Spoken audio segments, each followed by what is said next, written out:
सोचा नहीं था कि हमारे एक छोटी सी मिस्टेक की वजह से किसान का लाखों की फसल बर्बाद हो जाएगा। सो हे गाइस, सुबह हो चुकी है, लेकिन गाइस ये सुबह सुबह किसका कॉल आ रहा है?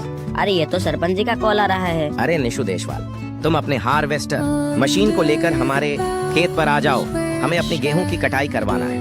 तो गाइस हमने सरपंच जी से बात की, तो सरपंच जी बोल रहे थे कि उसका गेहूं का फसल पूरा पक चुका है, तो उसकी कटाई करवाना है। तो सरपंच जी बोल रहे थे कि तुम अपना हार्वेस्टर मशीन लेकर हमारे खेत पर आ जाओ गेहूं की फसल की कटाई करने। तो अभी हम उसके खेत पर जाएंगे गेहूं की फसल की कटाई करने। तो पहले अपने हार्वेस्टर मशीन की चेकिंग वगैरह कर लेता हूँ कि मशीन में कुछ गड़बड़ वगैरह तो नहीं है। तो फटाफट से अपनी हार्वेस्टर मशीन की चेकिंग करता हूँ। तो मैंने अपनी हार्वेस्टर मशीन की चारों साइड की चेकिंग कर ली। मशीन में तो हमें कोई गड़बड़ नहीं लगा, लेकिन हमारे मशीन में डीजल ही नहीं है। तो हमें मशीन के लिए पहले डीजल लाना होगा, उसके बाद हम चलेंगे सरपंच के खेत पर गेहूं की कटाई करने। तो डीजल लाने तो हमें लगता है थार से ही जाना पड़ेगा, क्योंकि गाइस इस हार्वेस्टर मशीन में इतना भी डीजल नहीं है कि मैं उसे खुद चलाकर पेट्रोल पंप पर ले जा सकूं। तो फिर देरी किस बात की, मैं फटाफट से अपनी थार पर बैठ जाता हूँ और अभी चलते हैं गाइस डीजल लाने पेट्रोल पंप पर। और थोड़ी देर बाद मैं पेट्रोल पंप पर आ जाता हूँ। ये देखो गाइस, यही है हमारा सिटी का पेट्रोल पंप। तो मैं अपनी थार को फटाक से डीजल मशीन के पास लगाया और कैन में करीब 10,000 का डीजल डलवाया।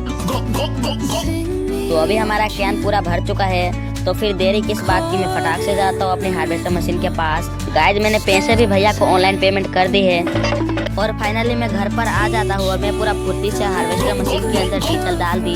हार्वेस्टर मशीन में डीजल डालने के बाद मैं थार को साइड में लगाया और थार से उतरकर सीधा हार्वेस्टर मशीन पर बैठ गया।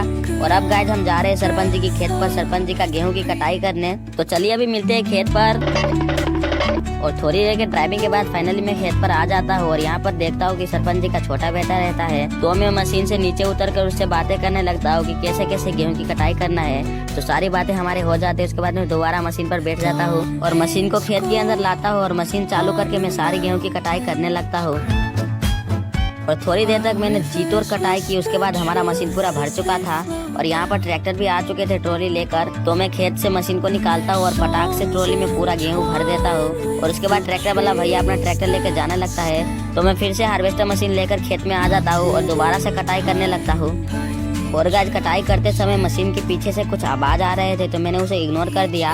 और थोड़ी देर तक कटाई करते करते हमारे मशीन में अचानक से आग लग जाते हैं और सरपंच की लाखों की फसल बर्बाद हो जाती है। गाइस सरपंच जी के लिए